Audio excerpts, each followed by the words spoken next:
Yo, what it do? We back in the building, man. It's Roundtable Podcast. You know what it is? It's your host, Shamik. I'm in the good space today, man. I got a great brother with me, man. But before we start, you know what I mean? We got to give a shout out to our sponsors, man. We Out TV, We Out Travel Group. You know what I'm saying? Go check us out for all bookings, inquiries on traveling and so forth and so forth. We got some great episodes from my last couple trips that we did, so check us out, man. We got something big coming up too as well. But like I said, man, it's episode 4, man. I'm honored to have this. I don't even know. I want to call him a legend in my eyes.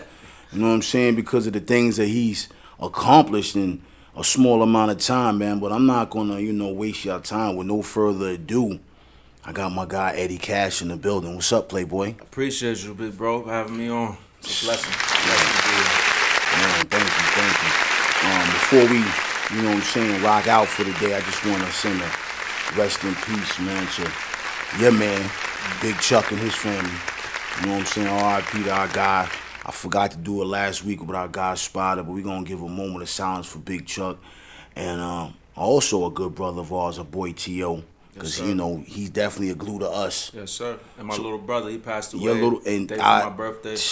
I was gonna bring that in through this, but it's about to get deep, y'all. Yes, sir. It's about to get deep. So let's just give a quick moment of silence for those brothers and everybody else we might have lost, man.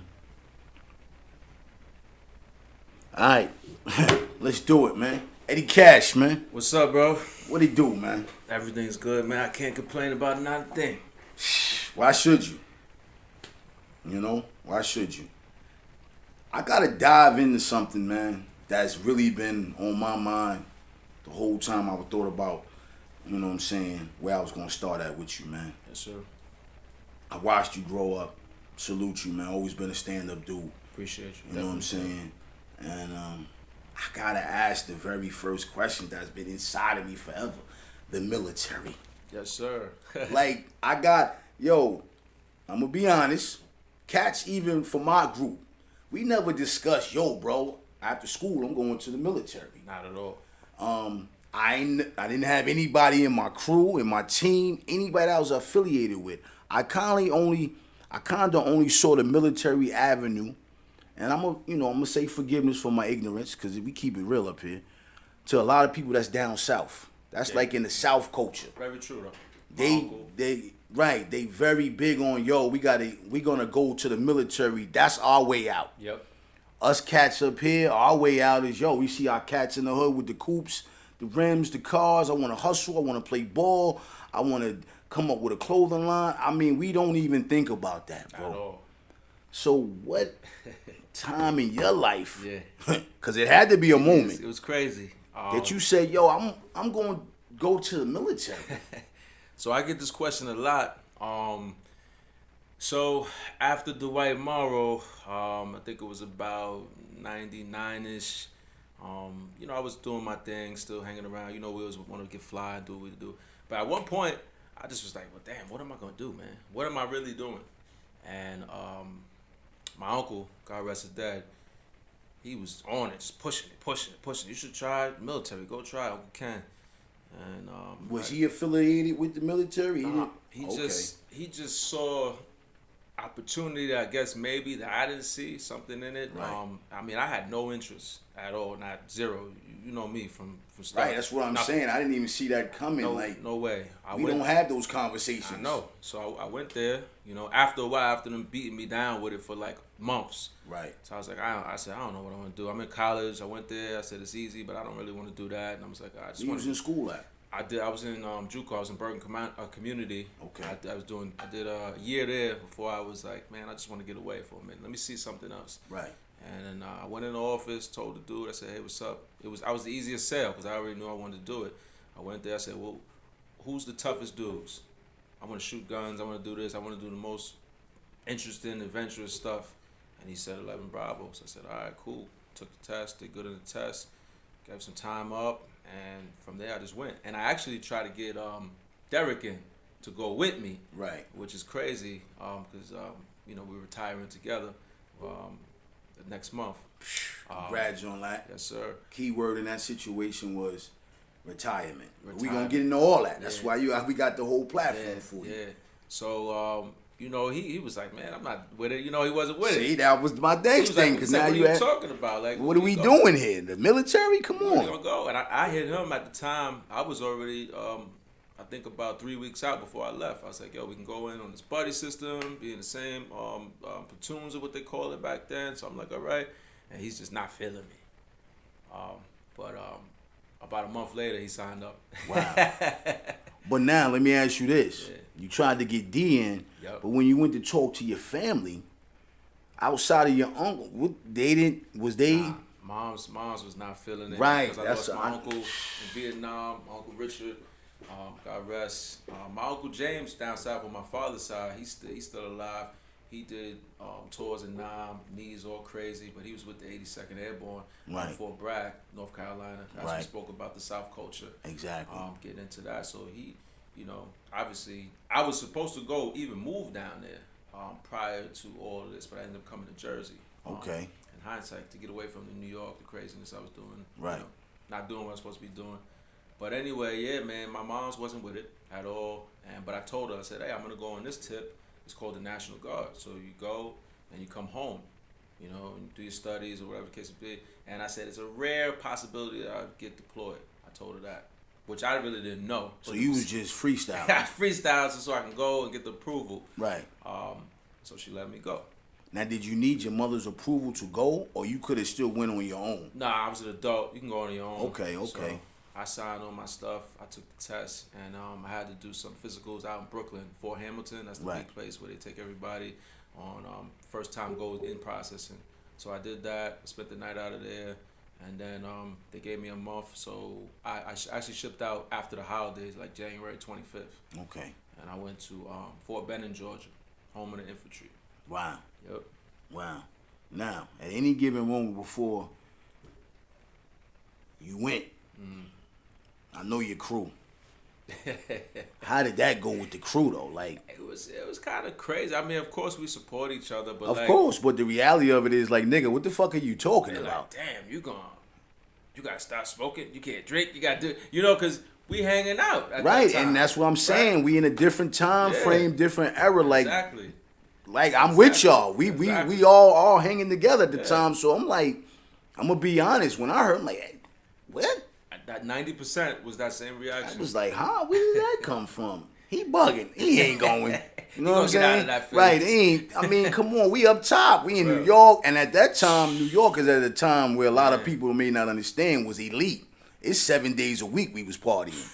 I won't forget that time for the life of me, man. You know what I mean? I was with y'all. You know what I'm saying? So it's 7 days a week. We leaving T.O. house to go here. Man. Shout out to Yukon Ron. This is what we used to call him then. Exactly. That's you know legendary. Right. A lot of people can't call him that. Yes, sir. We from that era. So that's what I'm saying. Back then, it was Yukon Ron. We running. Yep. We running. And you said, yo, nah, I'm going to go another route.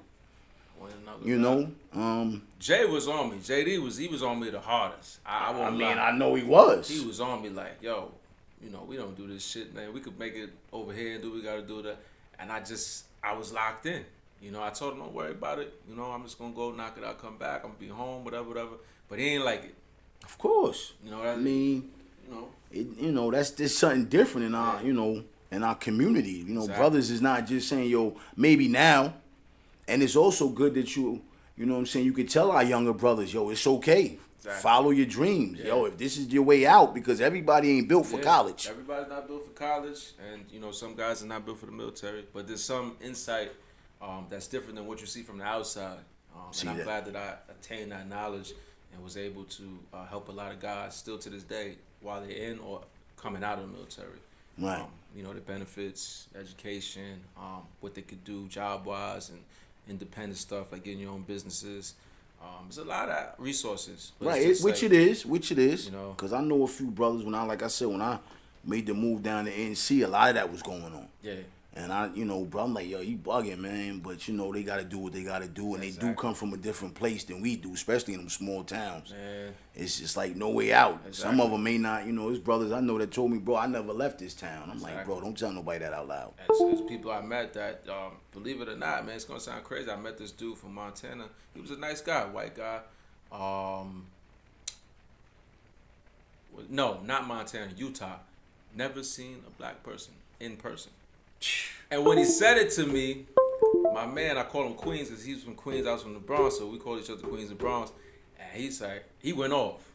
He went off on the dude. I had to grab him. Like, no. I said, I'm more calmer. Like, it's real. This is not fake. He's not making this up. He was like, man, da-da-da-da. I'm like, all right. But that's the type of vibe. It's different people. Right. All the way on the other side. Utah's a different world. A whole nother world. Mormons and, it's a whole culture. But from being from here, I was able to, and open-minded. I've always been a little more open-minded. Of course, because we from up here, so we deal with everything. Exactly. It's a melting everything. It's a melting pot, you know what I mean? Come on. You partying with whites, black, Koreans. Listen, man, if the vibe is and the vibe is right, it is what it is. That's it. So now we in the military. Yes, we get in the building. We in there. We leave Inglewood. We leave the Bronx. Is it ever a point in the beginning that you said, yo, maybe I shouldn't be dancing down this aisle? When I got there, man, they picked us up. It was just crazy. I'm gonna fast forward because they held us at this holding point for some time before we got to an actual point. We had to do a few in-process things. So fast forward to getting to the actual base where I'll be doing my training. My basic training was what they call it. Bus stops. It's about, I'd say maybe 40 of us on the bus stops. We get out there, drill sergeant comes up, the bus opens, and we just relaxing. We tired. It was a little bit of a ride. And he's yelling crazy. Everybody get up, and you got 2 minutes to get your stuff. Now I look out the window, and I see everybody's duffel bag piled up in a pyramid.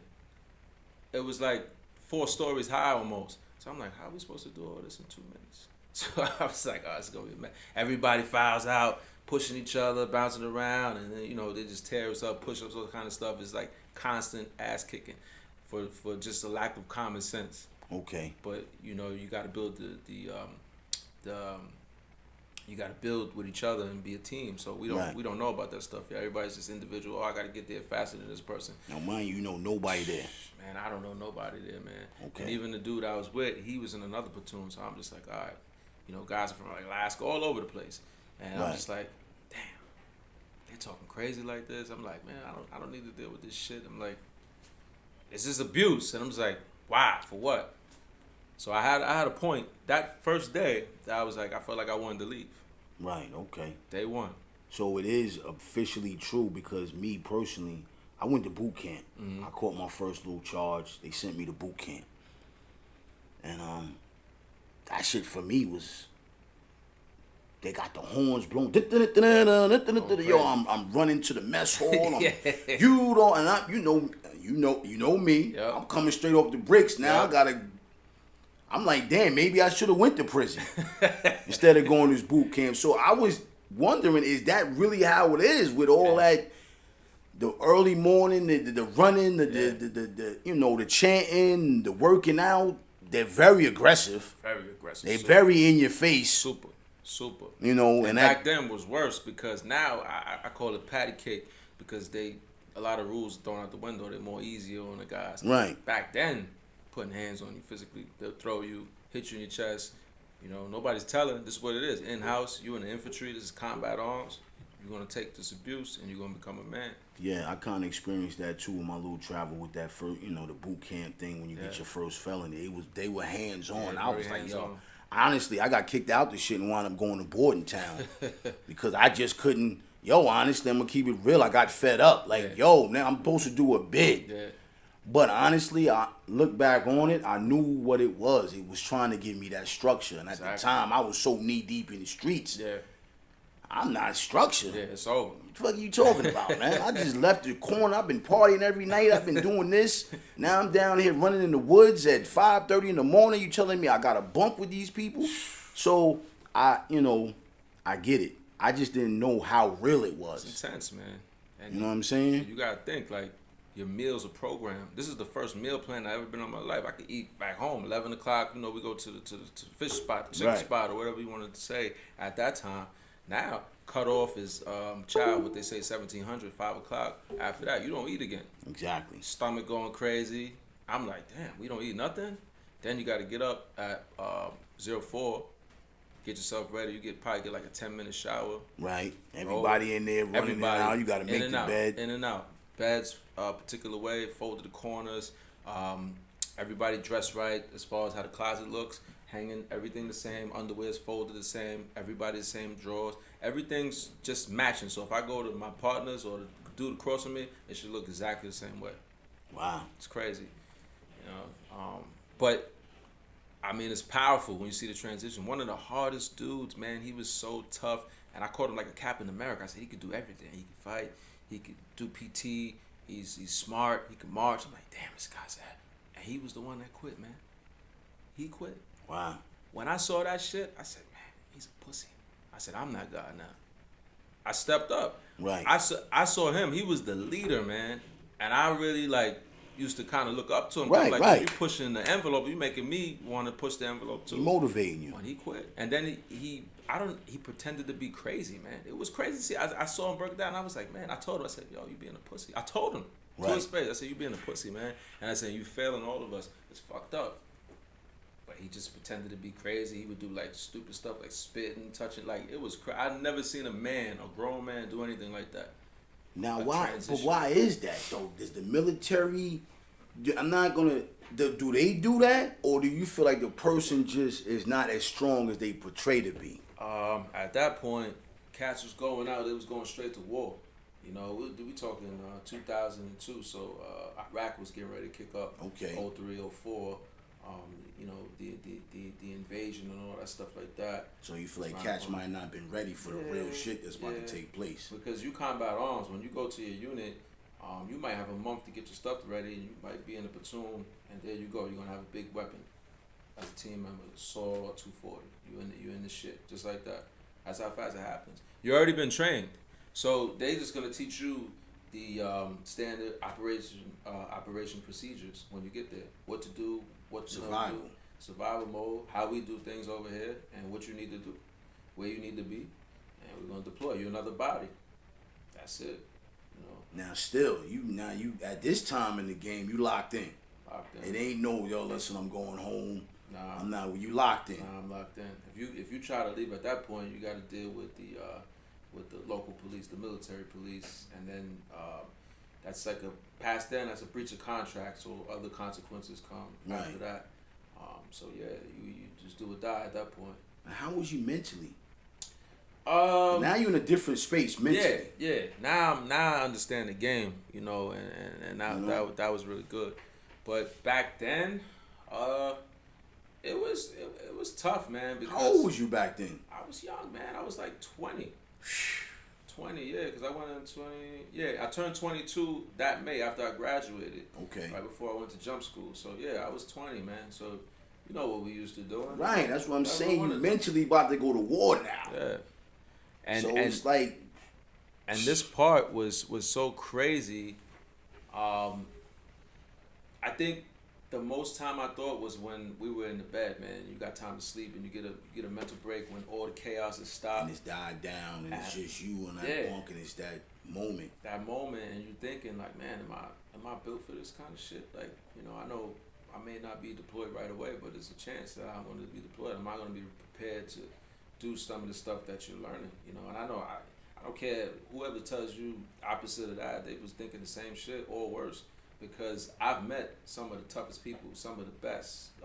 We talking special forces down to like a regular private who doesn't know shit. And everybody has these same kind of thoughts, you know what I mean? So I found my peace by I used to write in my journals. And I still have those journals?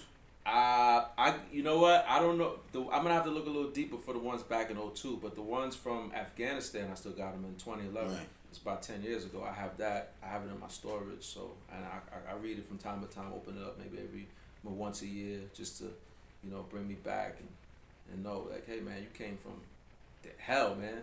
You know what I'm saying? My stomach is just bubbling now Yes, as sir. we discuss it. Like, Yeah, man. It was I got a great group of people that I went with. It was unfortunate we lost two brothers. okay, One from our unit, person Staff Sergeant Oliveira, and then Chief Buck Border. He was from Ohio. One of the he was a Navy Seabee, so he was charged like building things, roads, tunnels, and all that kind of stuff. right, And they did the thing in Afghanistan to help out with that, build the schools and roads and stuff like that, and helping out with irrigation systems.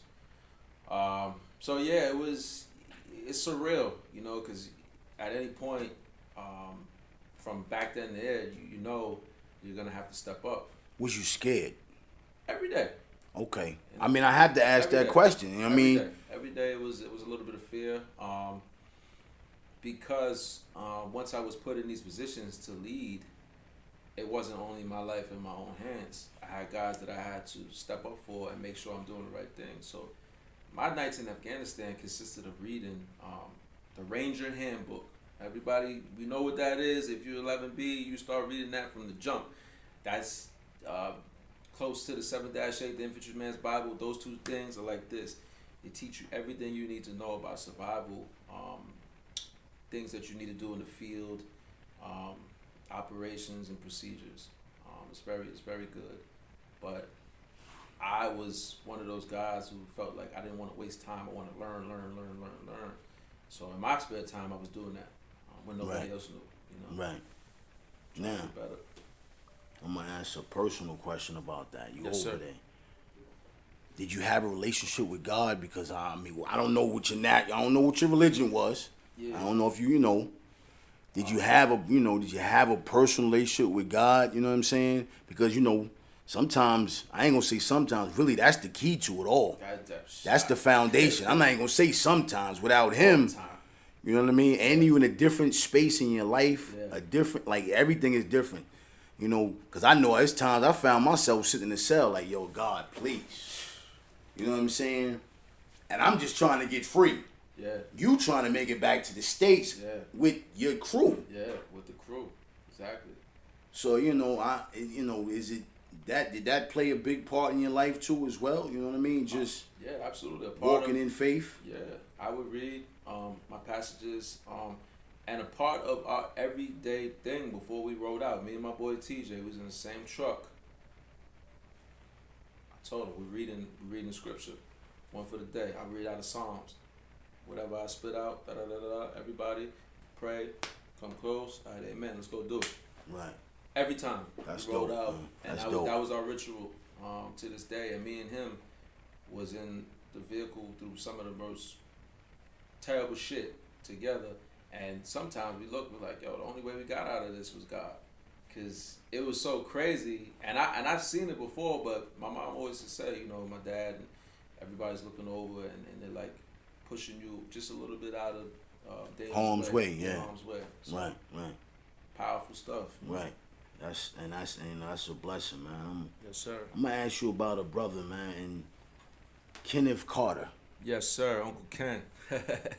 Tell me a little bit about Uncle Ken, man. Oh man, I mean, it's a lot, but we'll start with him and me. I mean, him and my mother's relationship goes back to way before me and my dad and everything. So, my godfather, obviously, and he showed me how to be a man. A part of that game, coming in, tying a tie, wearing the suit right, getting the right shoes, stuff like that, and also guided me to want to be something. Not just out here every day doing Right. nothing.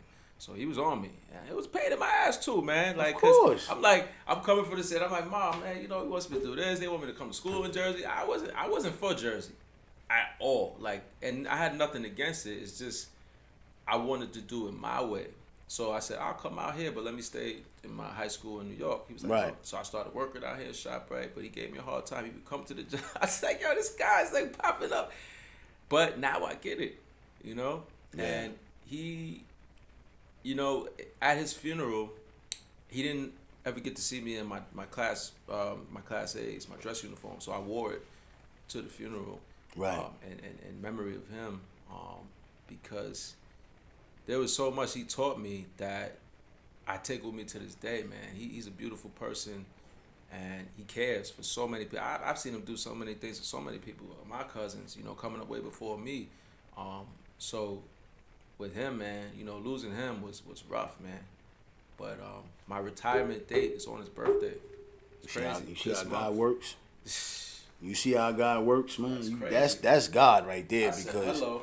you know what I mean? That's God all the way right there, man. Yeah. You know what I'm saying? And it's powerful, man. that's an amazing thing that sometimes, man, those things right there will always be with you. Like, I can't even imagine what that is for you. Absolutely. Personally. Yeah.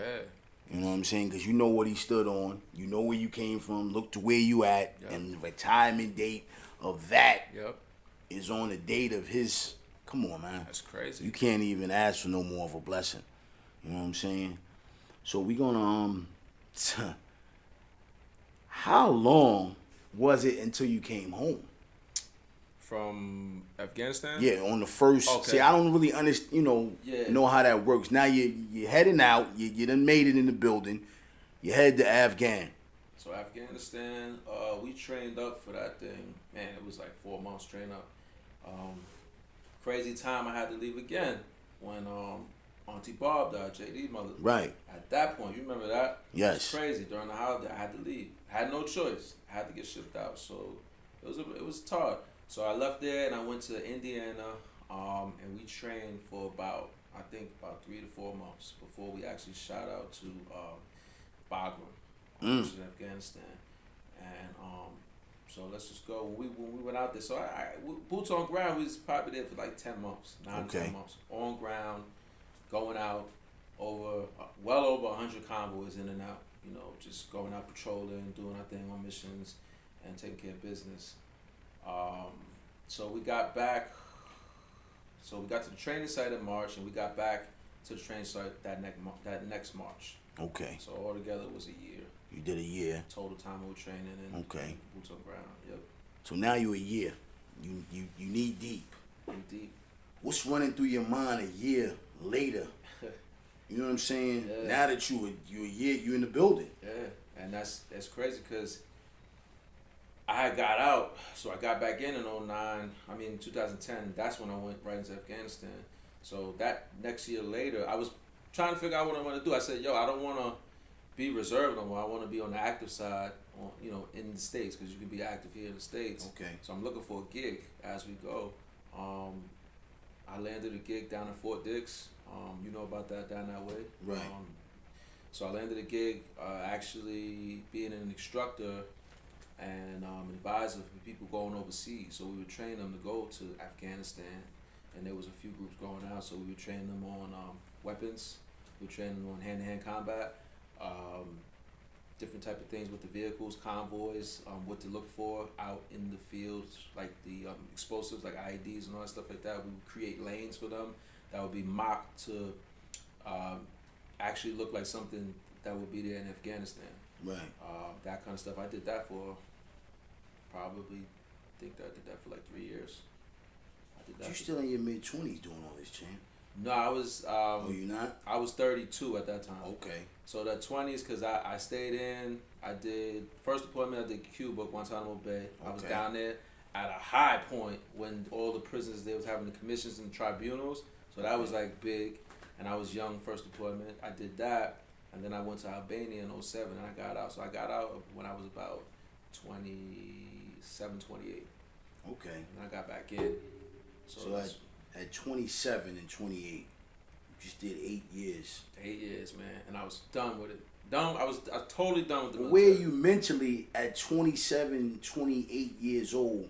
Burnt out. And that's thank you for the honesty. And burnt out because, and feeling like, man, why am I doing this shit? I'm missing everything. Like, you guys was doing. And I remember, you probably remember, like, yeah, I'm at a drill. I'm at this. I couldn't catch anything. Right. I was like, shit, I'm missing my whole 20s just for this. And I'm not even getting paid like that. See, and that was the biggest question. Yeah. Like, where's your mind at going through all this, knowing that what you left behind It had to be very frustrating, Yeah, man. it was, and then there was certain people say, nah, stick in, get your 20. I'm like, for what, man? I'm like, yo, listen, I was into the point. I'm like, yo, if I'm not making no money, I'm getting out, because I was on the reserve side, and with that, you make your drill money, which is like pennies. The big money you make when you do your annual training, like your 2 weeks or whatever, so you get a nice little check, maybe like $1,000 back then. That was like nice, but the work and the hours you put in doesn't even out. So I'm like, yo, I'm doing all this and I'm getting this.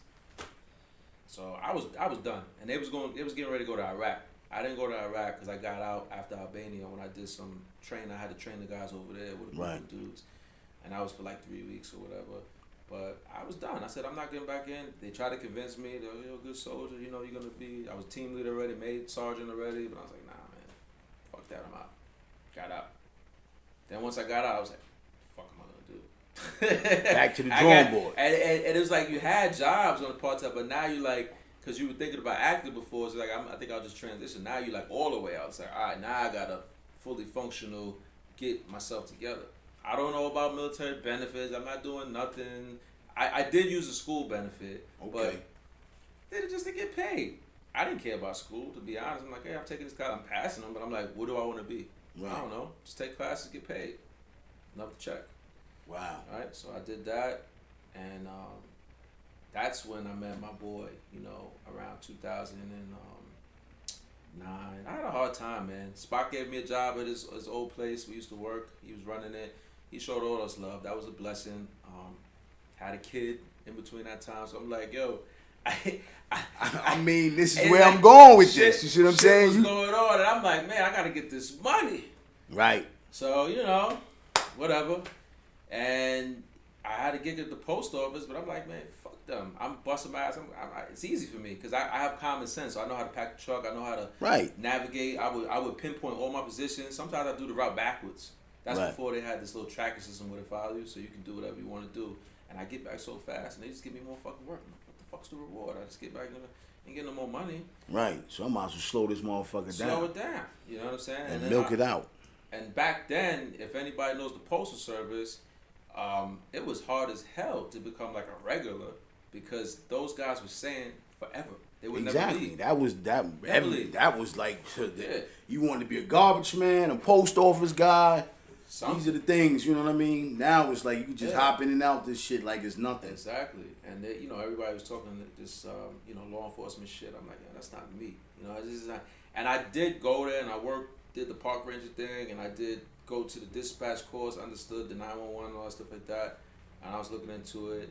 I took the test and all that. I passed the test. Went to the board. Funny story. I went to the board. Chief Bowman was there at the time. Wow. Yeah, this is old school. When Emma used to work there. Right. So I go, and she's the one that through Uncle Ken made me like, hey, do this. You should do this. You'll be good. You're young. I went to the board. Yo, I thought my shit was together. They chewed me up at that board. They asked me one question about something about the regiment or some shit, and I was just like, So you went in there mentally like, I can do this. I'll blow the shit out the water. Now, mind you, this is before I had any deployment. I was young, just saying. This is like freaking 03, the late 02, beginning of 03. Right. So I'm in there, and he just. He told me to the side after the interview. They cut it. They had the administration there. He said, "You're not ready." I was like, "What does that mean?" I asked. I said, "Well, sir, right. Respectfully, what does that mean?" He's like, "Yeah, it's a lot you gotta learn." He said, "Don't worry. You're gonna go to school, do this." But they wasn't ready for me to be an officer. You think that was a good thing back then, though? I mean, the way I look at some of the shit that's looking back at it now, you know what I'm saying? You think that was, it might have been a blessing in disguise. Yeah, it was, because I was young and I was only doing it for the money. You know what I'm saying? And not to say that's a bad thing, but when you do jobs like that, it's what I tell guys to this day. I know young cats, I've been in the academy, I've seen it. They there because it's an opportunity to get paid, it's good benefits. But you're not focusing on what you got to do every day, your mission. You can't just come out there with your energy all messed up, treating people any kind of way. Right. And sometimes it's not your fault, but you got to know how to react to things. Okay. There's levels. There's 4 levels, right? pull back. The verbal. You use verbal judo. Talk to people. You know, your energy will do anything. Yeah. I could talk my way out of anything. Right. You know, I did it in combat. I did it over here. You know, plenty of stuff. So now that didn't work out. No, it didn't work out for me. So then what was the route after that? I stayed there for a little while longer, and then I caught a job up the hill, Sylvan Avenue. I think my homegirl Janelle was working there sometime. He's like, yeah, you know, it's student loan consolidation. Like, you just talk to people, you get them to consolidate the loans, you get a script. I was like, this ain't making money. I said, okay. Now, I wasn't making too much money down doing what I was doing in the park ranger. Wasn't making pennies, like $10 an hour. So I'm like, shit, how am I supposed to survive off this? So up there, he was making like 16, 17 right. upwards. I'm like, oh yeah, that's good money. And bonuses, and they take you places. I was like, oh, I like that. Went there, and I did that. Did that for like 2 years, right before the postal service. So I did that. I was good at it, nice, making money, dressing up, ties and stuff like that. You know, you start to feel like you're somebody again. You're not just going, sitting in the car, looking at the kids in McKay Park for fucking 12 hours. Getting scraps. Getting scraps. Like, what the fuck am I doing here? Them, yo, man, chill. Not now. Everybody knows me. You know that too. So it was like, it was good for me. Because I'm like, all right, I could play. You know what I'm saying? But, you know, sometimes you get put in positions, you're like, God damn, all right, well, you know, just keep it easy, you know. Please. It's going to be one of those days. Not on my shift, please. Y'all know when I come in at 4 early. I did the 3 to 11 shift. Just give me a break today. And I had my little mans out there at KG. They would let me know what's going down if I'm on the other side. And it was cool. It worked out for me. You know, It was an easy gig, and I got to do my homework. I was in school at the time. Okay. In the community. But overall, it wasn't the place for me. I was bigger than that. And I didn't realize that till later on, down the road. So even with that job I was doing, did that for some time, then moved on to the post office. I was like, yo, post office gotta be it, man. Federal, I'm in there, da-da-da-da-da. The whole thing that everybody paint, the whole picture that, you know. Got it, I'm done. Right, this is a wrap. I'm going to retire from this. That's how much commitment I had into this job. I told my mom, she's like, wow. You know, Ken's like, wow. Uncle Ken's like, okay, this is a great job for you. Boom. I get there, I take the exam. They don't have exams now. Right. So half of these motherfuckers, I'm sorry, it's dumb as shit. So, and you get what you put out because you just recruiting because you need bodies because they kill people's bodies. Back then, you had to do an exam, which is a timed exam, memorization, all that kind of shit. People was failing left and right. I passed, I smoked that shit, right? Got out of there. I left my other job, mind you, because I know I'm getting this job. Right. Had some money, whatever. I get to Tenify. They assigned me to Tenify. I get to the Tenify office. I walk in. I shit you not. This I forget his name, but I remember this fucking face, and he was fat and out of shape, and I just remember, and I hated him because he just told me. He says to me, how you doing? I said, hey, how you doing? I said, yeah, I'm the new guy, carrier, city carrier. He said, he said, why'd they send you here? He said, we don't have any work. I said, you mean I said, hey. They didn't have no work. I said, you don't have any work? What does that mean? I said, does that mean you don't have any work today, or you don't have any work at all? He said, no, we don't. We have more than enough people. We don't have any work to put through. So I can try to find you something, maybe. He said, but working here is not going to be well for you. I said, so you mean to tell me I left my job? You guys requested help because you have to put in a request for help. Yeah. I didn't understand that system back in the day. Now I understand it clear as day. They fucked that up. So back then I'm like, damn, well, what do I do? So JD was working at some tile place. I hit him up and said, bro, I don't have money. I got to pay fucking rent. I got to do this and that. So I'm still on call for the postal service. Meanwhile, I'm working over in Moonaki at the tile place. Miserable as shit. Now I'm feeling like a piece of shit. I'm like, yo, I went from military to working there. This is a journey. Now I'm a piece of shit trying to just make it. I'm like, well, what the fuck is going on? Nobody knows this shit I've been through, man. Like, I'm really trying to make it and figure out what I'm going to do. And you were a father at the time, correct? Or you didn't have your daughter yet? Yeah, I had her. So you really in the mix of trying to figure out life. Trying to figure out life, you know, and so I just do that. I said, I ain't got no choice. I do that. Grinding, doing my thing. And this is actually right before I had my daughter. Okay. Right before. Okay. Eventually I get a call. Uncle Ken Magic, here we go again. He's blessed through the church. He knows somebody who was like a supervisor, and they got a position over at New Milford. Okay. Got plenty of house for him. Tell him to come.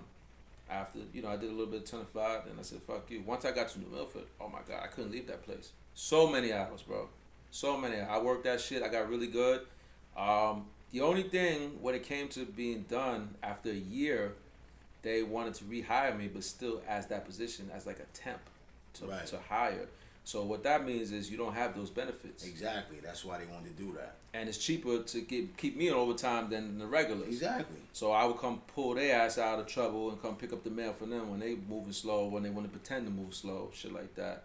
And I got tired of that shit. I said, you know what? I got to put my foot down. And if I'm ever going to make it, I said, if in 1 year's time, I gave it a year time, I did a year, I'm not where I want to be, where we're turning over, I'm not doing it. Now, Evelyn, I loved her to death because she gave me that position and the opportunity to make a bunch of money. She was going. She wanted me to go with her. It kind of hurt me a little bit, but I had to stand for something, man. I said, nah, I'm not going to go. I said, if they're not going to make me a full-time employee with benefits, that's bullshit. Because when I get over there, I'm going to be starting at the bottom of the totem pole because there's part-timers like me that's there that already know those routes. Right. They're moving fast. So when I get there, I got to start all over again. I'm hustling backwards. Come on, man. I said, I'd rather stay here and I can kill this shit until I get a gig or I leave. And I decided to leave. And I just left, bro. My sister said, you're an idiot. I said, she said, you never do that when you never have a backup. She said, what happened? I said, I just got fed up, man. And I broke my own rule. I left without a fucking another hole. I mean, well, shit, that happens though. Yeah. Because at the end of the day, man, you the person that's dealing with that shit. Nobody else. And I don't think people really understand that. We so quick to be like, yo, you bugging, yo, you should have thought about it, but you not in that space. Exactly. That I'm in. Exactly. And when you're not happy at a job, it's critical. It's critical.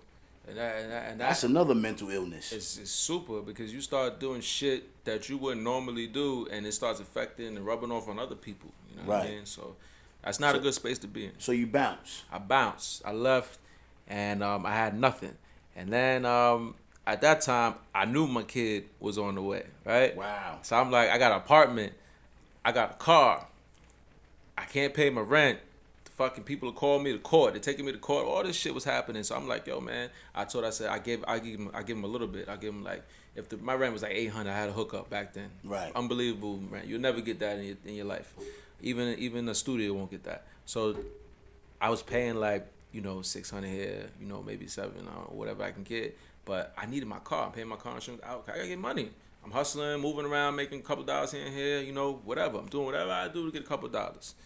And I was okay, but it wasn't enough to hit every avenue because I was so far behind in the rent trying to catch up. I'm talking about I was behind probably like, $3,500, trying to catch up. And every time I hit, back then, it was crucial.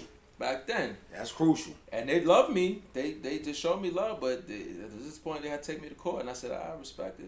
I go to court, and they I remember the last time I went, the judge was like, yo, but Mr. Howell, if you're not able, they're going to have a lock and you're not going to be able to enter that. I was like, well, look, can I pick up my stuff? I said, she laughed at me. Right. But long story short, I eventually gave my apartment to my boy D. Because D was going through some shit. Credit wasn't all that. And I was like, all right, well, I got this and I can't pay it. And then I moved. Just step on in. I moved in with the child of my mother at that time. Right. Of my daughter at that time. Moved in together. And then I just did it like that. D stayed there, and he stayed for a few years. Then he gave it up, but it worked out for me because it covered me on the credit portion and all right. that. And I started to attend school, and then I said, what the fuck do I want to do? I was getting a GI Bill, so I was making a few money, unemployment and shit. Luckily, I got unemployment. I only got unemployment because they didn't show to that last meeting. Because I quit. You ain't supposed to get it. You ain't supposed to get shit. I told him, his name is John. I said, man, fuck you, man. I said, I'm going to push. I pushed it all the way too. He didn't come to the big house in Patterson. They was like, well, you the only person show. Guess you win. Boom. Grace of God again. Right. So fast forward that. I'm in the house. I'm looking at shit. I'm like, man, I just feel like a piece of shit. My daughter's around.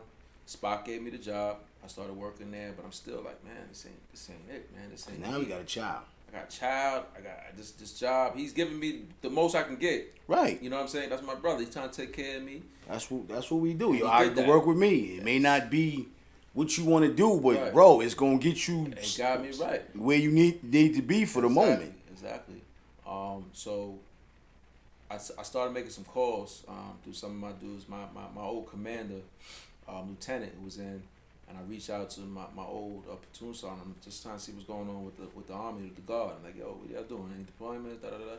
They said, actually, yeah, it was a special mission. It was only a platoon of guys. That's a small. You don't really get those deployments unless you're doing something special. They attach you to bigger brigades when you get this. Right. We was attached to the airborne battalion, 2nd 506. So, with that being said, I was calling because I was like, yo, if I come in the guard, I'm not doing this shit all over. I need to make money. You know what I'm saying? I'm gonna put the pain in, but I gotta make money. And I tried to go active duty, but at this time, when I first got out, fast forward back in 2008, it was easier to get in because they had a need. Okay. 2010, they had no need. They had no need. They was so filled. It was like, yeah, you got to take it to motion, and you can't. Before I could pick anywhere I want to go, you got to go here. We're gonna send like basically to Brad, or they're gonna send me to like try out special forces. I was like, what the fuck is this? I was like, yo, bro, I got a kid. I don't have time to do all this stuff like that. Right, So I need some money. Yeah, I'm trying to come in, go to a unit. I'll go take the refresher course, whatever. I'll get my file back eventually. I'll build the camaraderie and all that stuff I gotta do. But he was like, nah, it's just full. As an E5, can't do it as a specialist. And then said, I don't know where you might end up, but you're gonna start here, and then if you fail out, then you go probably to Bragg. I was like, that shit wasn't real for me. So I was like, all right, I'll wait. Then I got a call back. They told me to come in from the guard. My lieutenant called me back. He said, hey man, I would love to have. He said, first question he asked me, he said, you in shape? Because he's a fucking nut, Ranger, all that. He's in shape. I was like, yeah, I'm good, you know. And then I was like, I ain't that good, but I started getting my shit back together. He was like, all right, come meet me down here at this time. I had to meet him down at Fort Dix, and when the unit was there, and start the process getting back in. And a lot had changed, man. Yeah, but also what changed for you, kid, is you a father now. I'm a father, man. So how do you tell your daughter's mother, your family, listen, I'm going back down here? That was wild, and this was the first time that being together with me and her that we did that. Because the first one I was by myself. Exactly. So that's what I'm saying. A lot has changed. Now you have a family, your own family that you done built. It was hard for everybody. Man, they especially hard for you being a father. This is your first. And even I remember me and Reem and my boy Rick, we was talking about it. Working out one day, it was like, yo, you really want to do that, man? Like, go back in. And I knew I was going, and I told them the real deal. Like, yeah, it's fucked up over there. We're going to be there, and we're running missions, doing whatever we're doing. But I said, yeah, it's a chance anybody can get hurt, you know, because it's wild out there. And, and at the time, it was real wild. So they just like, man, just do what's best for you. He said, but be careful. Don't just chase the dollar. I was like, nah. I said, you know, this time, it's more than that. You know what I'm saying? Like I'm locked in, and some of my brothers are coming, and I wanna be able to serve with them, and then do what I came to do as an infantryman. Right. That's the biggest thing in the world. When you're like a combat arms dude, you know, you can simulate all day, right? But nothing's like the real thing, right? If you're a cook, you're always gonna cook. Exactly. You know what I'm saying? If you're doing admin shit, you can do admin shit. But on the infantry, the only way you do that real, if you go to real combat, and that was my opportunity to do so. So your mind was in a clear space. Yeah. You know what I'm saying? And that's important. I believe that's very important to be down there in the clear mind space. Yeah. The support came along. It wasn't there in the beginning, I'll be honest, because everybody just had more fear for me than I had fear of going over to anywhere. Just anywhere. I could say anywhere. I'm going to play like, oh my God, because they don't, people look at it as you're going to die. They see what they see in the movies. Exactly. That's what you really, you know what I mean? Far-fetched. That's what we see. We see what's on television. Exactly. We don't, so we thinking nigga might not come back, he get leg, nigga might come back on dope, he might get hooked on something, he might catch it. Like, it's all these different things that the television portrays what happens over there. Yeah. And there's some truth to some of it. I'm sure it is. Which we've seen from the Vietnam era. Guys coming back jacked up because it's easy to get the drugs. The VA and all that shit like that. And sometimes, we overuse. Right. Right? But based on this, I mean, it was rough, man. I just had to know. What stuck with me the most was because like everything I've been through with these jobs and things going on, I'm like, yo, everything's not working out, man. And it seems like I'm coming back full circle to this. So this has to be something. This has to be You it. know what I'm saying? This This has time, to be the fine. This yeah. has to be the calling. And I said, if this ain't it this time, then I know it ain't it. I'm gonna have to lock in to something, you know, because I was trying to find my niche, but I said, I know this well. I just gotta wake it back up. And you still had that love for it, that passion for it. I did because I felt like even when I got out, I didn't really want to get out. I had a displeasure, and I was like, where I was at and what was going on, the type of training. I wasn't really where I wanted to be. It started to get like that, right? But to a better place. But at that point, I was already burnt out from 4 years earlier. I'm like, man, I don't know, man. They say this shit, it might be, and that last deployment, I said, Iraq with this, I'm like, I don't know if I can deal with that shit. And not worrying about what's over in Iraq, just worried about, what I'm dealing with within the units, and the training that we're going to get. But actually, man, we got some real good people come in, and they did beautiful things. That's a blessing. Shout out to those brothers as well for even... Much love, man. You know what I'm saying? Because, like you said, you the one inside. We don't know. We just see what we see. Exactly. So I think that's the thing we don't understand. Once you get inside, it's a big difference. It's a big difference. Than looking on the outside. Yeah. You know what I mean? Yeah. So now you there. I'm in there. Your mind's clear. You focused. Yes, sir. Got the beautiful daughter. Yep. You're not thinking about nothing else. But, yo, listen, let me do what I got to do here. You know what I'm saying? And whatever you need to do is going to take you to that next level. Exactly. Tunnel vision, man. We was in there, so, I mean, the training was intense. Some of the best training I ever had in the whole military, man. In Indiana, we did these lanes. They're like platoon. They were team, I think they were, team and squad driven, night fires, maneuvering in the night, day and night, up a lane with numerous events. You would shoot things, move, communicate, do first aid treatment, drag up casualties, stuff like that. But it was a long lane through that, and those nights cold as hell, wet, and all that stuff like that, bro. I'll never forget that shit. We did a lot of training there in Fort Dix as a unit, and I was just talking to Ethan, man. Fucking amazing dude. We very close, and I served with him. I was his squad leader. I was team leader for him at one point.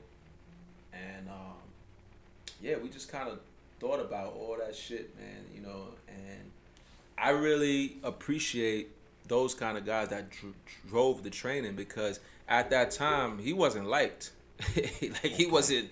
And my first impression of him was like he was an asshole too, because I just got there and I'm trying to catch up with training, because those guys were already started. They were like a few weeks in. So I'm like, shit, I got to catch up. So I had to rush and move and do everything and be somewhere else trying to do, I think it was like 5 other dudes with me. So we just came on. And it was almost like a challenging event. Like, you had to go through this training, and the best of the best were going with them, and other people were getting cut. You know what I'm saying? It was real. So it's like, it wasn't like, oh, I'm here, I'm automatically going. Oh, okay. No, you had to earn your fucking keep. So you had to shoot good. You had to be able to communicate good. You had to be able to do land nav good. You had to be able to fucking think with common sense. And number one, they push you to be a leader. Everybody at one point, and that's your most fear, is being out there trying to show your leadership skills. Nobody really wants to lead. Right. It's either natural, ain't no thing, you just do it, right? Or it's forced, because I've seen it, real shit. Some of the strongest people at certain things, they didn't want to lead. Wow.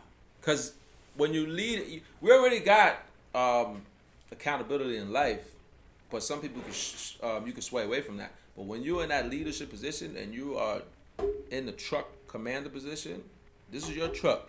You in the seat, you got 2 guys with you, you lead truck. Accountability time. You the first moving, gotta know the route, right? Right. Mm-hmm. Gotta know how to get there, gotta know how to set it up, communicate everything you see, because you see it first, right? I got tested.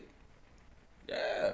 I got battle tested, man, and like, I don't think I would, my LT came out, hey, you ready? Out there, just moving out there, but I'm gonna come back. The same one that I spoke to, Castellini.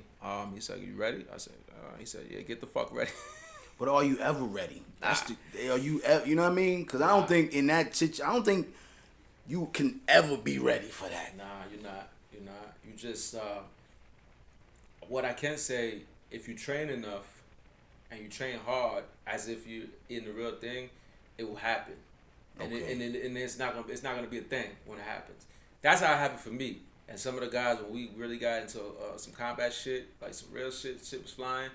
Shit started slowing down, and I was doing things. I was doing things so fast, so smooth. It was natural. It was natural. Because you wasn't overthinking. I wasn't overthinking. I was just thinking about, yo, we got to get moving, and I got to make sure everybody's going down. Right. You know what I'm saying? Doing my part, right? I was so driven to do my part, and I could, like, see everything. It was amazing. Everything, like, slowed down, like a movie. You know, when you hear the sound, like, coming from that person's ear, and everything's, like, tunnel vision. Right. And you're moving slow, and you're seeing everything, and you're reacting. That's how it was in real life for me. It's crazy. I've never, seen that before. So I always, when you're going and you're moving out on those missions, you're always thinking like, damn, you're a little jumpy, like, fuck, car coming, shit could be a car bomb. Shoot it? No, all right, go. Wow. That's how it felt for me every Wow. fucking day. I'm in the lead truck. Wow. I was in the lead truck. I was the commander of that truck at one point after, but I was the gunner in the beginning, the first maybe like 3-4 months. So I see everything first, and I got to be super alert. There ain't no time to be lacking in the front. That's my next question. Yeah. Was there ever the moment you out there, and you really, and I'm asking this out of just respect and honesty, was it ever a moment you said, what the fuck am I really doing out here? Yeah, every other day. Okay. Because you feel like what you're doing, you're trying to force something on individuals that just can't happen. They've been doing this for hundreds of years, man. Battling and doing what they do. We want certain things, but what I took from it, I said, you know what? Find the good, man. Find the good. Hunt the good shit, right? So I go out there and I'm like, all right, if we helped out with books for the kids, pens, paper, that was a good thing, right? We did that good. If we helped out pulling security for the guys doing the bridges, the roads, good thing. Went out, had meetings with people trying to build a rapport from the villages about irrigation systems, helping with the water, Right. good thing. Bad stuff is gonna happen, but naturally, because people don't like change. You know what I'm saying? So, but at the end of the day, nobody likes being forced into something. You get that at home, you get that anywhere. So I just look for the good stuff, man. It was a lot of bad shit. So when you focus, when you focus on the good stuff, it gives you something to hold, and it's true to you. Now, you're at a point in your life, you're in the middle of, I'm going to call it a hellhole. Because at any given moment, for what you're telling me, from my understanding, it could just go left. Yeah, it's the truth. So basically, you in it.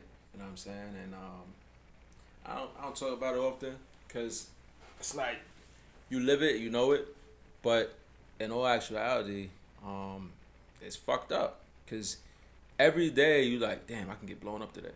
And that's really my how can I word it? I want to word it properly. Like I did, all right, excuse me for rambling a little bit, but I just like to put words in the proper content. No doubt. When I went to prison, I did a year in lockup. And it was stages that you had to do before you was able to get a television and, your little treats. And it was a stage where you just in this room and they sliding the food on the floor. This is in Bordentown lockup, ad said. They sliding the food under the floor like I'm some type of animal. That's crazy. It's so hot I gotta put my milk in the toilet just to stay cool.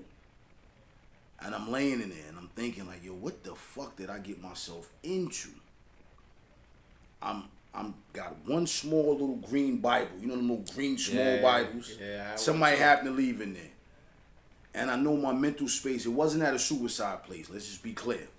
But it was a point of, I was starting to be broken down slowly. Because it's like the same thing. After 5, you don't eat no more. I don't eat breakfast. Right.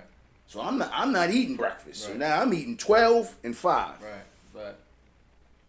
But mentally, each day, I'm starting to it's starting to chip away on me. Yeah. You know, I'm talking to myself. Now I don't know crazy shit, but I'm trying to buy time. You know what I mean? So, for me, that was mine. Like, yo, this is the next thing to death. Right. You out there with a crew depending on you. Yeah. Was it ever a moment that you said to yourself, man, yo, Eddie, man, I'm ready to step down and let somebody else lead? Did you ever feel like that, honestly, within yourself? Or it was just like, nah, fuck that. I'm not even going to get out of thought. Because sometimes these things play in your head, and you know what? I'm not going to entertain that. Let me stay on my shit. I think when you make mistakes, you tend to, like, I know I beat myself up more than I usually would. I kill myself. Right? So, yeah, I was like, damn, can I do this? You know, all right, they got me doing overlays. I'm good at this. I'm doing this stuff. But, like, what about this part? I fucked that up. I should have saw that. And I'm holding it so hard, man. And it's like, you see the guys, you know, we make jokes about shit, everything, like bust each other's chops. But yeah, I would say, man, sometimes I felt like I wanted to pass the buck. And inside, I was like, man, I want to be out of sight and just take the ride and be out there and jump out with his time and tell me something. You know, I'm still having people to tell me what to do, but when you're in that chair where you have to move out and lead or do something or have a specific thing that you need to do when you get out there, that's understood when you go to the briefings. They tell you, hey, we need you to move over there. So it's stuff that you have to do and you have to understand it. Right. If you don't understand it, you better figure it the fuck out before you leave that meeting or go to the side like, yeah, where do I need this? It's north of this. Like, because when you're out there, you fuck that up. People like, yo, you were supposed to be a little further and come back. Like, what the fuck were you doing? Just like that. It's like, what the fuck were you doing? If you didn't understand, you're saying, I fucked up before, you know, a couple times. Of course. But I try to bounce back. Sometimes it takes a while, man, especially if you're out there, you be like, I gotta face this. Now I gotta do this again. I don't want to fuck up. Now you're dealing with that. It's like, oh man, I'm getting another big thing to do. Like, they're gonna count on me to be here because I gotta be here to set the tone for everything else, right? So now you're like, fuck, I better know. So what I would do, I go on the map, man. I look at shit. I would make sure, but everything that's on the map is not always out there. So you need to do a recon. Sometimes we will go out and do a recon maybe 2 days before to know the area. Could we actually get up the hills or whatever the case may be? But sometimes that shit that you think is there on the map ain't there. You're like, where the fuck is it? Am I in the right position? Like, oh, fuck, it's got to be it. And then you might be wrong. Right. So take it with a grain of salt. I learned to have thicker skin through that deployment. Everybody fucked up, man. Like, but you just live to see another day, man. You know, as long as it's not nobody got shot, nobody got hurt. Right. Nobody. We could be good. Right. You know. Now, with that, you being a young black man. Yes, sir. And you know that with any kind of elite team, there is a percentage of us. That's where I'm going. I was with some elite motherfuckers. I'm not gonna lie. Like, these motherfuckers were sharp, smart, and they were ready to go. And from all different walks of the world. You know, everybody. You know, we Jersey guys. Everybody's from Jersey for the most part.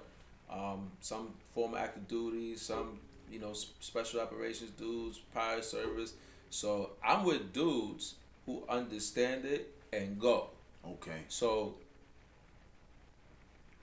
my squad leader, he showed you something once. That's it. That's the fuck it. But he'll break it down, take questions, be with you fucking 5 hours. Right. If you need it. But after that, you better fucking get it or go to your book and figure it out because he's gonna want it. And that and you're black, and you're young. Yeah. You feel like Did you experience the bullshit that comes with being young, black, and young? I think I got that. I didn't get that with these guys because we were all like, we were good on that. I got it more so in Cuba it was just weird. It was some weird shit going on, but you just, cause you're young. I was real young, and they would try you. You call me fucking boy. I don't know where he was from. He was like, hey, you should sit down, boy, on the fucking bus, and we're all like military guys. Shit was out of nowhere, right? I was like, what the fuck just happened here? Like, what? And then, my guys, I couldn't do that. I was already, because I had some shit happen where I had another fucking white dude, idiot. Right. And I'm not a fucking racist. I'm a cool motherfucker. But it's just a people thing. People get out of line, man, and they think that they can take it to a certain place and you're supposed to just eat shit. I'm not about eating shit. But at that point, my boys handled that. I just chilled because I was already under. Right, okay. But it was just the fact that I'm like, wow, man, you really said that shit? Like, right. It's a power thing. That's what I'm saying. With all, everything that you're seeing, everything that you're dealing with. Yeah. Even back home, you got a family. Our family. You got the monkey shit out here that's going on. All the bullshit. Your mental health. How does it stay in one tact? Because I see, I'm not gonna say what I see, but what we've heard in the past, right. Brothers come home, they mentally fucked up. Start wilding out. That's a fact. They become abusive. Yep. They become aggressive. They can't, like, is all that really true, bro? Like, I gotta ask somebody that was in. I gotta ask you that. Yeah, it's life after, and then a lack of tolerance for shit that's not moving like this anymore. Cause over there you like, all right, go. You come home, you can't tell your wife that. You can't tell your kid that, like, go. They're not gonna understand. They're not gonna move to that beat. So you gotta dial it down. Even your friends, like, if you move in a certain way you used to, if you're training for like 18 months, man, and you out there fighting, everything goes like this. For me, so. And at that point, not married anymore, but I had got married officially, but I had the ceremony when I got back. Right. So I was never got a chance to find me, right? Real shit. We're gonna talk about real shit. I'm gonna give you real shit. What made you get married at such a young age? What I got married was 32. At the time, we felt like we were the right ones, the right fit for each other. Right. The caring thing. Was you ready? At that point, I was. I made a decision. It took a while for me to get there because I didn't think that I wanted to do that at that time because it was just certain things that were going on and I had to be 100%. So I felt pressured, kind of like by like the friends and everybody, family. So I feel like I don't want to be forced. But let me grow to know that other side of you. And then, right. I seen, the mother and the child, my wife at that time with my daughter, the way that she cared and doing the things like that. And made me, I fed off that. I said, this is somebody I can trust and I can go do my thing and make sure shit's good for everybody when we come back. So, yes. And I proposed, we got married, the whole thing. And the whole bop. Yeah. And I came back and it's like, I'm an emotional wreck, man. I'm a fucking emotional wreck because I've been holding so much shit in for years. We talking, I just spilled shit out from 10 years ago, about 2 years ago, Wow. I definitely see somebody and talk. I got too much shit not to talk about no more. Exactly. Not that I can, because at a point in time, you feel like, yo, man, if you start, PTSDing or whatever the fuck, going to, you're not trusted in those leadership positions, those key leaders. Now, can they take that away from you? Are they supposed to? No. I mean, do you think they would? Maybe so. Have you seen it? Yeah. Because they want you to be in that right state of mind. Yes. They don't need no distractions and none of that other shit you're dealing with. It's just this. Exactly. This. Exactly. So, you know what I mean? When they ask me, did you ever talk? Why didn't you? Why didn't I? Because I'm fucking going for a promotion to E7. I want to be a squad leader. I want to be like a field. I want to be with the men. And I'm progressing. Right. When I'm done progressing, I'll come down. And I did that. I came down and, let everything go, right? The thing that kept me together was my family. You know what I'm saying? Because, like, there's nothing else. You talking, if people get killed over in Afghanistan, you got blackouts where you can't speak to anybody for, I think it was it 20? I think it was 48 hours, 24 or 48 hours, something like that.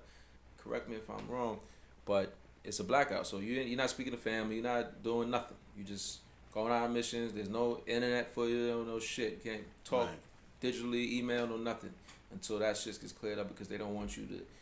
Nobody should, but leak it out to the families that anybody's passed before getting the full details the way they want to put it out. So that's why that's done. But yeah, man, I talk to people, you know what I'm saying? Because it's the right thing to do. Because you have so much stuff going on and you can't balance that shit, you start tweaking. You might get disgruntled for no reason. So you gotta know. Another reason why fitness was my thing, you know what I'm saying? That was like my outlet to everything. And I love like helping people build themselves up and continue to be healthy. Because there's a lot of things that we're doing to ourselves that we don't really know because we're in the fun phase and everything like that. But I just feel like it's a certain time for everything. Right. Specifically. Right. My journey is my journey, not a judge. Of course. But for me, that's what it was. Of course. Whether it be to talk to somebody, whether it be, stop drinking, stop smoking, whatever you want to do, get married, your time is your time. Right. But yes, definitely, man, I had moments. I was very emotional when I got back. Didn't show it. Nobody knew it. That's what I was about to say. How was that? I mean, you kept all this stuff in because honestly, when I saw you, I saw my young OG. But I'm quite sure, like I say, when you go home and you look in that mirror, it's a whole nother mirror. We don't see that mirror. You see it. Yeah, you got to. And then you was able to. You wore it well, but to come through it and be with who you are today, man, I salute you for that, man. And first of all, I gotta say thank you for going out there for our country. Oh, no doubt, man. Like, yo, thank you, man. Like, thank you. I definitely appreciate. I salute you. I want to give you your flowers. I know I say it every week, but that's what I'm about. That's why the purpose of this podcast is to have my guests up here and give them their flowers and say, yo, listen, man, thank you. Yes, sir. For everything that you've done and still doing and keep doing it. You know what I'm saying? Now you talked about fitness, man. We gonna switch it over now. Yes, you know sir. what I'm saying? Because, bro, I gotta keep it real. I reached out to you personally, and I saw you. I'm like, yo, hold up. Young OG is looking like Hulkamania. I'm giving away my age right now. I just said Hulkamania. You're looking like the Hulk. I'm like, yo, what the fuck is and you know me from day one. Right. I ain't never had a muscle in I'm like, yo, hold up, man. This shit ain't right. You looking like this shit made up. What, like, I'm watching, like, to the point where, hold up, I gotta call you. I did. I was like, yo, bro, are you doing any training? Because now you got me looking at my shit like, yo, what the fuck, nigga? My nigga out here looking crazy. You know what I mean? And it's all authentic. So I know you ain't on none of the bullshit that come with it, man. Yes, sir. What made you continue to journey into fitness, even eating? Because on your IG, you giving the people stuff that a lot of people need. Especially in our black community. Absolutely. Dealing with what we're dealing with. You know what I'm saying? Like, honestly, you really inspired me to work out. Like, I had to, it took a little longer for me to get into the workout thing, but it was just like you were the key motivation. I appreciate that. You know what I'm saying? But I like, yo, my man, I'm not gonna get to where my brother's at, but I know I can get to where I need to be at. Exactly. And to see him doing it each day, it was like, yo, bro, you could do the same shit. You know what I'm saying? And shout out to my man who blessed me with a bike. Nice. Bike life just changed my whole life. Bike's amazing. You know what I mean? A bike and a jump rope, and that's basically all I did. You know what I mean? And changed my eating habits, man. Nice. But you continued with it, bro. Like you're dedicated, and you way more dedicated than me. Cause sometimes I get mad. I be trying to rush home so I can get on my bike. Yes, sir. You're doing it, yo. This is your lifestyle, champ. Yeah. It's like it's full. Like this is you. When I see you, I see everything. I see. It's not a facade. It's not. Oh, we gonna do this today to make it look good. You're training people. You're working with people. But at the same time, you're still keeping yourself together. Because a lot of people get caught up in, well, I can train them, but I'm gonna fall back from my shit. You still on your shit. Yeah. What transpired you to go that route to just be that dedicated and say, you know what? Because like I said, we know each other. That's a fact. I'm gonna put, of course you might have a sip here and a sip there. We all human. Ain't nobody like, oh, you ain't doing that. But you just, it's complete. Like your eating regimens, like everything that you like, bro. How? Took a long time. But what I can say, I started to. Is it not to cut you off, but is it because of the military? Nah, man. Okay. They eat terrible. All right. We do all types of terrible shit. Take supplements, and we just get pumped up. All right. some dudes eat okay, but none of my habits I got from the military, except for being on time. And that's one I can't shake. I'm here. Right. When you told me 45, I was like, oh yeah, I'm on it. Right. But I say back 2015, man. That was my last deployment. I was in Bahrain, and then I just saw the young guys out there getting it, and I was a little behind. I'm like, oh, these guys are like doing good, like, you know. And then I just started to get into it. I started to get into the physique aspect of it, so the bodybuilding. And I said I want to learn more, and then I just pushed myself, and you know, we hit levels I never hit before. So when I got home, I was like, yeah, I want to do this. Now at the time, my eating wasn't where it is today. Over time, I learned a lot of more things. I've been with some mentors, and we talked about certain things that work with the body and don't work with the body. But yeah, today I don't drink. I'll be 3 months on the 23rd of this month. I stopped on my mom's birthday. I became a vegetarian, so I'm about a month and a half in with that. You know, still working, still striving to become better. But I saw a lot, like you said, in the community. You know, just with drinking and eating terribly. People, the lack of education, I think was the best way to put this thing, because we enjoy stuff, but we really don't know what it does with the body, man. Right. We really don't know what we should be eating at particular times of the day to how your body runs like a car, right? So, for example, you wake up in the morning, I think from 4 a.m. to 12 a.m., the body's dumping. It's getting rid of all stuff like that. So, if you waking up eating fucking, I used to do it, I had no idea, pancakes, bacon and eggs, you putting more stuff on top, and then you working your body overtime. Instead, you know, you get the lemons, the limes, maybe some tea, everything to some citrusy to help push that out, and you're getting a good flush. Middle of the day, between 2 and 4, for example, your body's at the highest point, you eat the best foods. So that at 8 o'clock, then from what you ate, the body's giving the nutrients, starting to go through your body. Flow. That's how the body functions. But I never knew that. I didn't even know that. I didn't know that till right now. My cousin literally told me that. My cousin Dennis in the Bronx, he told me that the other day. He's got a site. I'm gonna post and get everybody to go on to and lock in with him, because he's a great mentor when it comes to fitness and just wellness as well. Once I learned that part, I was like, wow, man, I thought I was doing okay, and I was like, I ain't been doing that good. It's not as hard as you think, though. That was the first thing you say to people, like, oh, they always say, oh, well, what can I eat? They look at me like, damn, I can't.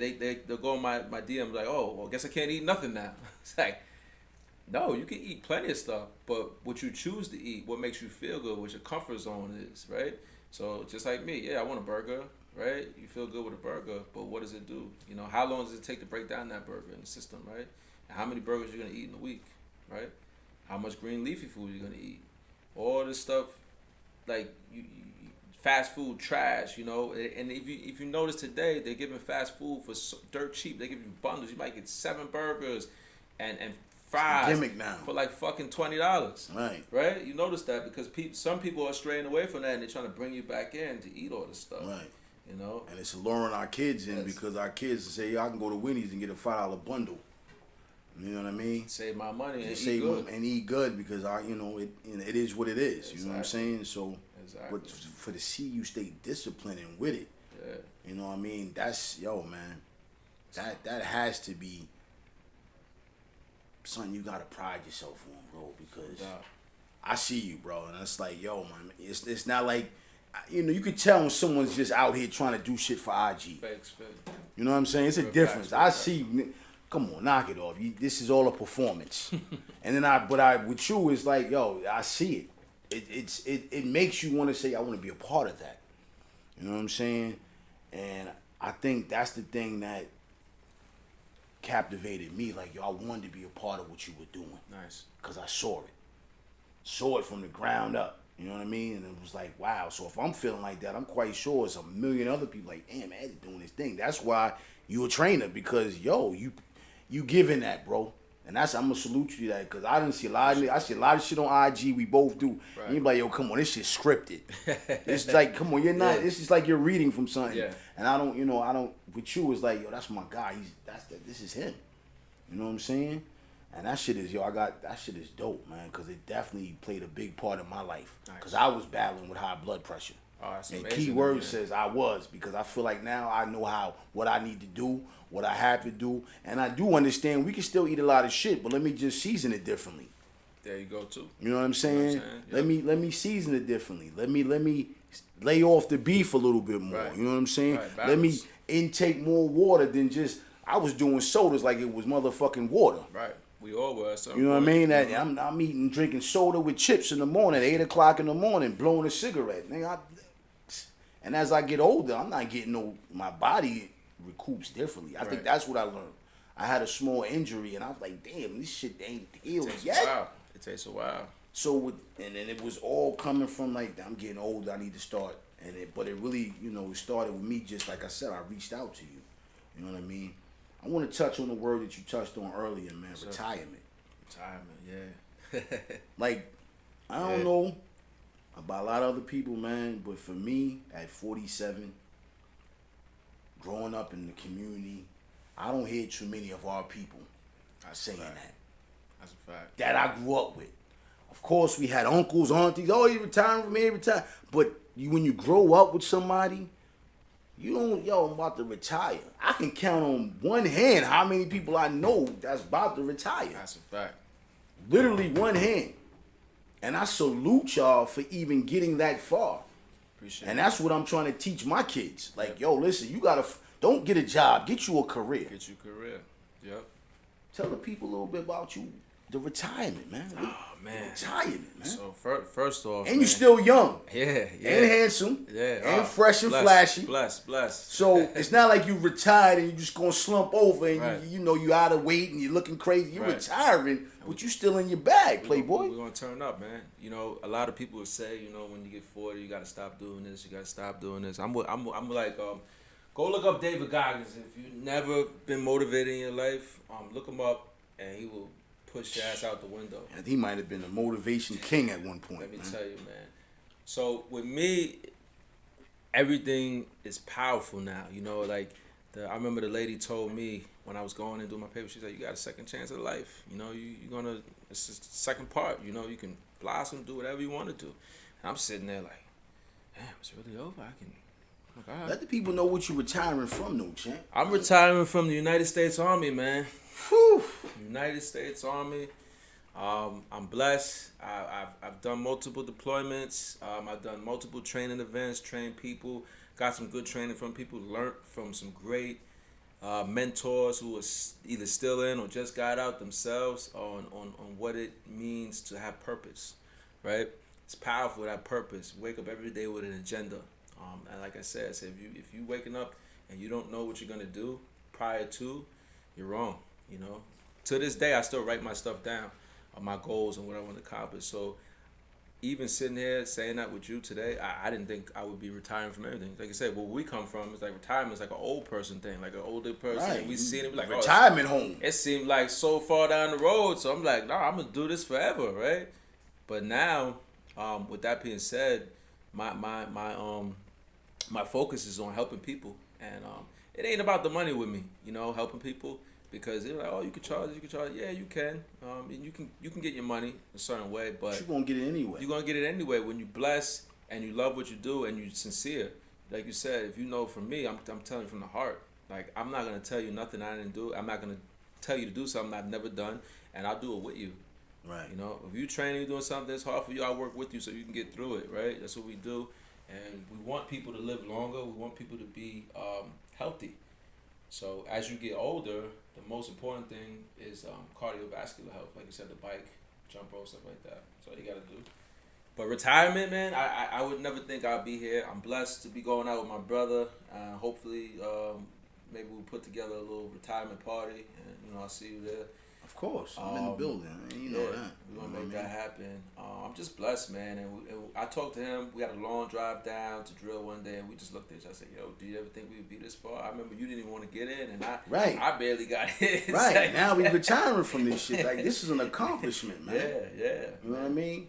So let me hit you with this, man. Being that you did, you about to retire and all that. How you feel about the government forcing us to do this vaccination thing? Oh man, I'm totally against it, and Okay. I'm not vaccinated, nor will ever be, because we know how to keep each other healthy. It's too easy, and they don't promote that enough. All we're doing is focusing on the bad. There's been, like you said, heart diseases, diabetes, high blood pressure. That's all cancer. All been #1 hits. Right. And if you look up the shit in the CDC, it'll tell you these particular things cause it. Normal food we eat every day, right?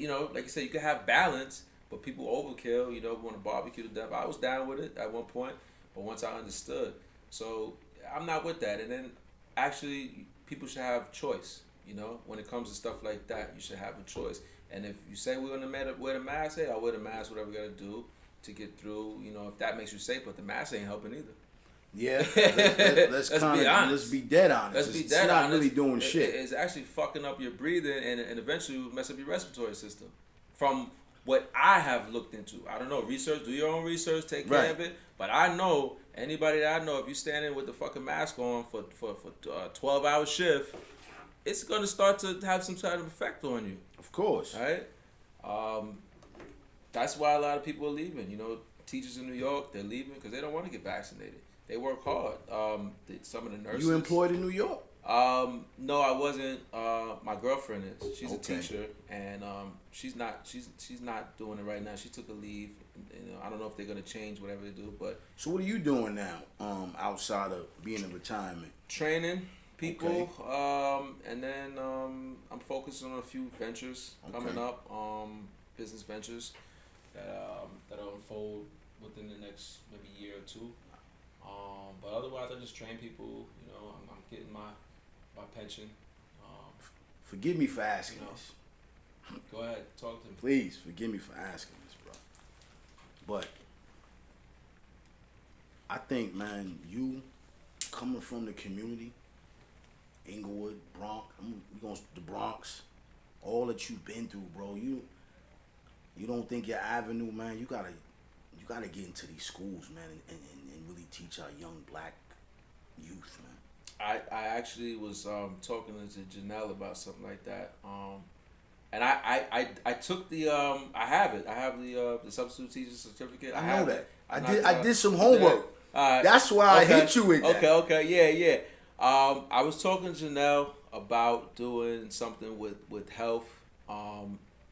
More so because I think the fitness part is a little bit easier. We can do that, but just to understand this stuff early for the kids, so we can know. I'm not saying you can't do everything. You want to try it, but just to have some balance and also structure in life.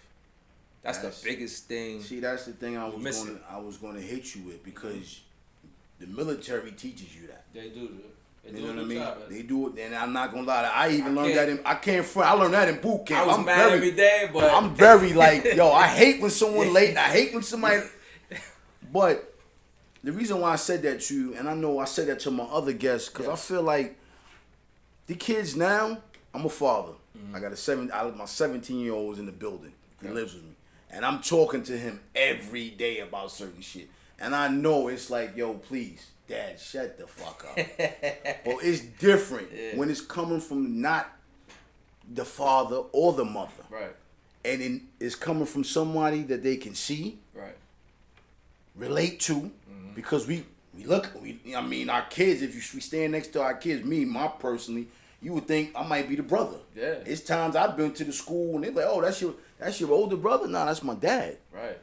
So, I know for us in our community, we kind of don't gravitate to shit until we can see it or touch it. Yeah. So that's why I be saying this to my guests. Like, you guys are living proof of every different thing, avenue, venture that you're doing. And it's very important that our kids can see that in their school. Like somebody in their community that looks just like them, got the Jordan, stay fresh, but also got the education. Right. Also got the knowledge. Right. Also been past the corner. Yeah. Also has a message. That's true. Also can inspire, because a lot of these teachers are not inspiring our black kids. We got black teachers that's pushing but these kids need to be inspired on different levels. I can't sit there and tell none of my boys, yo, the military. They like, well, did you do it? Yeah, that's the first thing. And they're like, nah, but how the fuck you gonna sit there and talk to me about the military? You never even did it. Damn, what the fuck? Honestly, the congregation's like, yo, good to hear from you. But when they go to school and got a brother like yourself, right, they're like, damn, Eddie. Ed went to, look at him. And He ain't miss a beat. And you can have everything you want. That's what I'm saying. I think that I feel like that's a lane for you, brother. I absolutely agree. I'm working my way, because once I'm done with this, I'm working my way to like the VFWs, and because I'm young energy. They, sometimes the guys are a little older. Oh, yeah. They need that to, when we can start doing some things and having some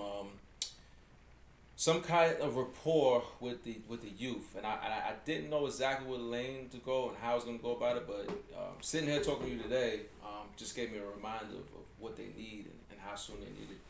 Because I mean, even with money, you know what I'm saying? Like, I learned a lot about money through just being around people who's experienced, like officers, and they know how to, with the stock market and all that stuff like that. I didn't have a clue about that. It's not as hard as you think. Nah, it's not. It's just a listening situation. Just sit down and listen. Just listen, start it early, keep doing it. When you're done, you're going to have this amount. It's as simple as that. Right. I would love to inspire people to look into that, to look into entrepreneurship, different avenues, just not settling for going to school, do this, but to understand also, once you're an entrepreneur, it's way harder, because you're gonna, if you don't like the work, then you're not gonna work for yourself. Period. Yeah. Period. Because everything starts with you. You are the motivator. You the self-starter. You gotta have the agenda. You gotta make sure your people at work. Not to scare people away from that, but we come in the era of now traditions where LLC, get your own business. They leaving out the meat and potatoes, right? We gotta understand what's happening. And I'm glad you touched. You understand what I'm saying? Because everybody thinks, just go get an LLC. Yeah, right. but what you doing and with the LLC? And in fact, you don't need an LLC to start a business. Right. Another thing, it's limited liability, insurance covers your ass, and allows you to do a few other things. But like you said, it's just, I think we need to focus on the structural aspect, like where to start. How do I create an agenda for myself? How do I do a fucking resume, right? How do I make my resume relevant to a job I want to apply to? Right. Things like that. And that's the stuff I used to teach with my guys, like soldiers. I used to, like, you don't know how to write a resume? I used to do that shit in my own time. Like, we'll find something, because we want to be well-rounded. So when you come out of here, to propel you into a job. And I'm blessed to say, I was on the board a few times because I was running with operations in the battalion. And I was a part of hiring people, and hiring process, the board. So I understand how that works. I know how people think, and I know how you can be successful. Now, it's up to you if you want to go that far. If you're lazy, you ain't gonna get far. That's a big problem. You know that. That's a big problem, right? You got guys like, everything's fast. You want it fast. But we live in an era where everybody want a quick fix. Yeah. Though. That's the thing too, bro. Like, instead of working out, I'm gonna get my body done. You know what I'm saying? We live in that society where it's no more waiting. It's just I need a quick flip. I need a quick flip. I need a quick flip, and it's not always the quick flip. Sometimes the quick flip is 20 years. That's the quick flip. That's the quick flip, and not 2 hours. Right. And if you're 20, inshallah, you live to see 40. That's gonna be an amazing flip for you. You're going to be set, and then you'll be able to do whatever you want to do if you do it now. I sacrificed my 20s. I can't get that shit back. I'm mad. I'm like, damn, I look back like I ain't do shit. Like, everything I missed. Jay, we over here. We're like, I can't get that. But you know what, though? You missed the 20s, but you about to retire. You see I see the picture. I see it now. But it's like, and that's, I think, the biggest problem, reason why I said I would love for you to talk to the youth, and whatever I need to do to get, to push that, I'm here for you. I'm all for it. Because I think they don't understand that. Yeah. And I'm saying that and I talk to my son like, yo, listen, man, and it's like, yeah, dad, but like I said, when it's just dad, Right. different compared to yo, went to school today and Eddie was there, man. You know, trainer Eddie was there, and yo, they grasp a little bit more. Right. You know what I'm saying? Because it ain't coming from their father, or it ain't coming from their mother, and they ain't constantly hearing when they walk through the door. Yep. You know what I mean? They're hearing it from someone that cares about them, that doesn't really know nothing about them, but so much. Okay, you're such and such, you live here. Okay, this is what you're doing, and that's why I'm so big on saying that to all my guests who got so much going on. Our youth, we need y'all to really tap in with our youth, because our youth, man, they listen. They do. But I know me, I ain't want to hear shit my pops was telling me. Not at all. I ain't want to hear it. I'm going to be honest. And now, I'm 47. I think I'm sitting there reciting the same shit to my kids that he was telling me. So the life cycle repeats itself. Exactly. You know what I mean? And with more brothers and sisters in the community that can say, hey, this is what I did. This is what I've accomplished. This is what I'm doing. And this is where I've been. Right. And you're that brother. You know what I'm saying? And the reason why, you know, I say all that, brother, because on the outside looking in, they would never expect that from you. That's a fact. That's another reason why I got you here, because a lot of people don't know your story. That's true. I didn't know the whole story. I just knew bits and pieces. Yeah. You know what I'm saying? And now I got the whole story. I'm like, yo, this is my guy, man. Like, yo, I'm kind of sitting here like, wow, man. Shit. Like, the accomplishments, bro, you never gave the fuck up, bro. And I admire you for that. You could have said fuck this shit a long time ago with a lot of different avenues, but you just kept going. Yeah. And I gotta salute you for that as well, man, because we don't find that too many. You know what I mean? Niggas like, man, you know what? You right, man. And then they sit there and go follow this stupid nigga, and then we get in the jam, and it's like, nigga, patience is everything. That's very true. Patience is everything, because that one false move can cost you your whole life, and you know that personally. I do know that. You know what I'm saying? And that's just not no hood shit for you. That's real life shit for you. You know what I mean? Real. So, you know, it goes back to me, you know, asking you, do you still have those journals, man? You never thought about like writing, man? Like putting a book out, bro? Yeah, I did. I had two things I had on the table. I actually did a cover. One was like a quick hit training fitness one. I made a cover and everything, did it myself, but I didn't produce the book, but I had started at that point. The other one, yeah, I was gonna do something. I didn't know if I was gonna do it about my life. I started this shit. Man, I probably started this shit back in 2009, but then I just left it on the table. So I had two ideas, but now that you mentioned it, now I may have to, you know, revisit that, you know, and see what's going on. I mean, why not, man? You touched, yo, bro, believe it or not, and I know you know this, but you touched a lot of people, because I didn't know you were doing all that while you was in the military. Yeah. You're building, you're helping, you're guiding, you're teaching, you know what I'm saying, and you're back here, and you kind of never stopped anything that you're doing, because you're still guiding, you're still teaching.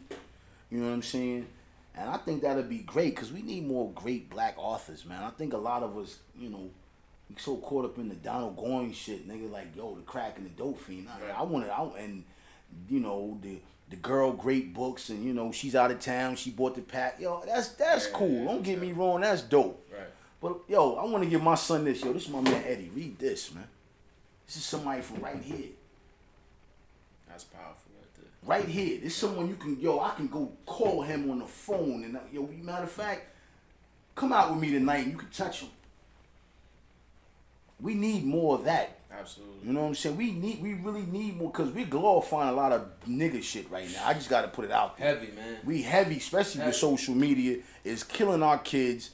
I mean, I had, you know, they pushing a lot of things that I'm not happy about in our faces. And I have nothing against no communities and no backgrounds, but I feel like we stray away from us.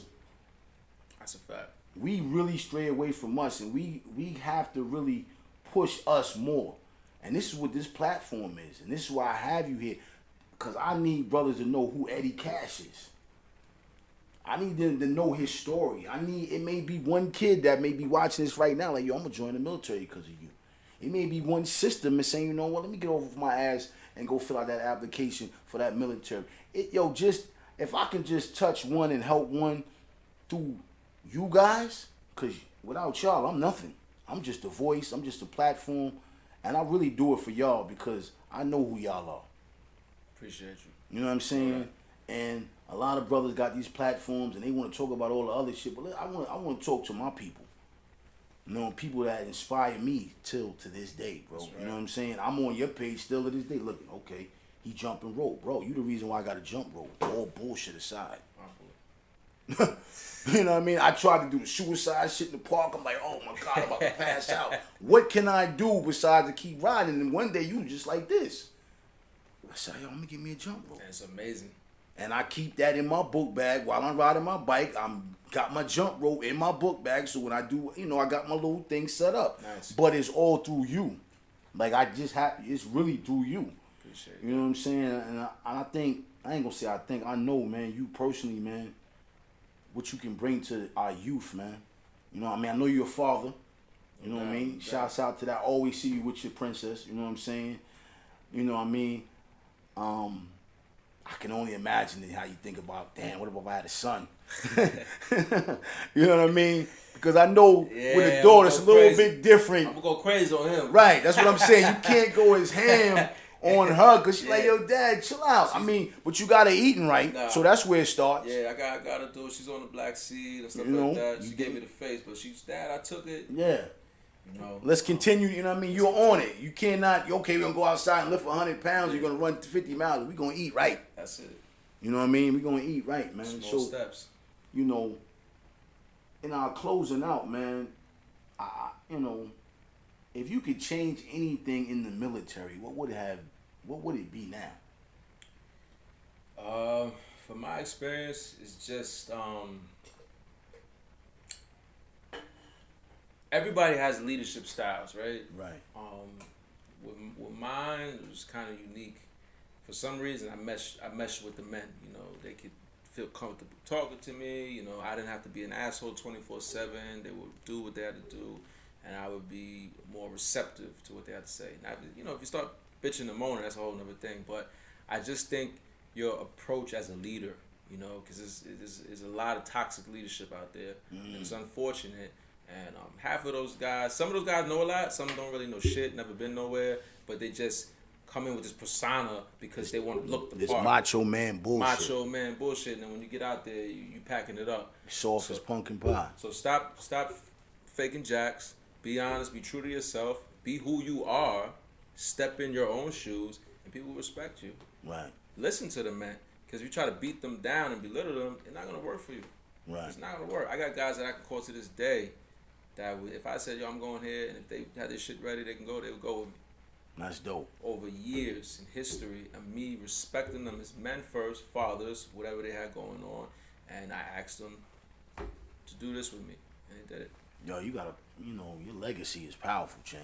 Appreciate it. You know? Like when I really meet like legacy, bro. Like my man, I mean, I can go back. We can go back and, you know what I mean. But you know what? That makes it great that we can go back. Exactly. And then sit here now, like your legacy, man, is amazing, man, and to be able to pass that down to your daughter, you know, like yo, man, you know, shouts out to that, bro, because a lot of brothers ain't leaving legacies, man. She's gonna be good, man, and I'm gonna tell y'all right now, man. Being honest, every day work on your legacy. You know what I'm saying? Every little bit counts. You think, oh, it's not enough. Trust me, man. The years add up. It's not overnight. But once you see and you come to a certain point in life, like, damn, I started back then. We good now. My daughter good now. I can chill. You know what I'm saying? Right. That's the main purpose. At a certain point of age, you living for yourself always, but you live for your family. You know what I'm saying? Like me, my goal, I come home, I want to take my mother on trips. I want to do stuff, everything with the family. Because I didn't have that much time throughout those years. Now I got more time, and I'm going to pay attention and help people out. Okay. Now, wow. With that being said, man, what can we expect in the future from you, man? Let the people know, man. I mean, because I know you cooking. I know it's some gumbo. I know you brewing, champ. Yeah. You know, I'm working on maybe a fitness location. First and foremost, probably be like a private setting. I don't know exactly the time and day, and I got a few things in line I'm looking at, maybe a partner or two. Once I get that in line. I'll put out more information. Right. Preparing, helping people with like the wellness, meal plan and stuff like that. I'm looking towards that down in the future. Just checking out like shipment, maybe starting local or whatever the case may be. But I want to show people they can eat stuff that is healthy and it tastes good too. That's the part about it. We think, oh, it's not see. You Can't eat that shit no more. I'm done. Yeah. I'm done with that. I can't eat that. I That's can't it. eat that. You That's say no to everything, but you say yes to the trash. Come on, man. Fast. We gotta get it together. fast. We say it fast, Yeah. man. So those two things, and then I thought about what you were saying, getting out to the youth and putting events together for them. I don't know what it would be off top, still in the works. I was talking to Janelle, and I probably by this summer have something going on. Please keep me I'm posted. definitely gonna and I need want to you. be a part of it Okay. too. I'm letting you know now. Sure. I want to be hands on with it. All right. You know what I mean? This platform is all for that. You Absolutely. know what I mean? So we'll do probably maybe something with fitness, and then the other aspect will be classroom setting, and we'll show some stuff on a PowerPoint, just some fun stuff to show you what you can do to benefit your body. Right. Simple as that. I'm not gonna go, oh, you need vegan. Forget about all that. Just these food groups, why they're important, what they do, times of the days to eat, what do you need, how the body works. Because people don't know the anatomy of the inside, and just the things that'll benefit you. And you'd be surprised at some stuff you're already doing you don't even know, and maybe you like it. Right. So I just want to help people get more educated. Do you do the meal preps too? Yeah, I go with a company right now called Okay. Tony Cooks. You can look it up; they're amazing. My buddy Plum, Fit King Plum, he's on Instagram. He's training me now. He put me on to it. My girlfriend's on it. They do vegan, they do keto, and then they do just like a normal low carb diet if you want. Okay. So very good. But yeah, I do it on my own too sometimes. Right now I'm on that. Okay. That's what's up, man. Yo, we gonna close this thing out, man. I'm gonna thank you No doubt. again. I appreciate you, my brother. You know what I mean? Man, this was definitely. I learned some more shit today. Powerful. About the young OG. Salute out to our guy Eddie Cash. You know what I mean? Always Roundtable Podcast. You know what I'm saying? We out travel. And yo, for the next episode, man, please lock in, be there, be square, man. It's your boy. I'm in the building. Once again, let's give a round of applause, man, for our guest, man, Eddie Cash, man. I appreciate you, bro, and I love you, man. Thank you. We out of here. That's it. One.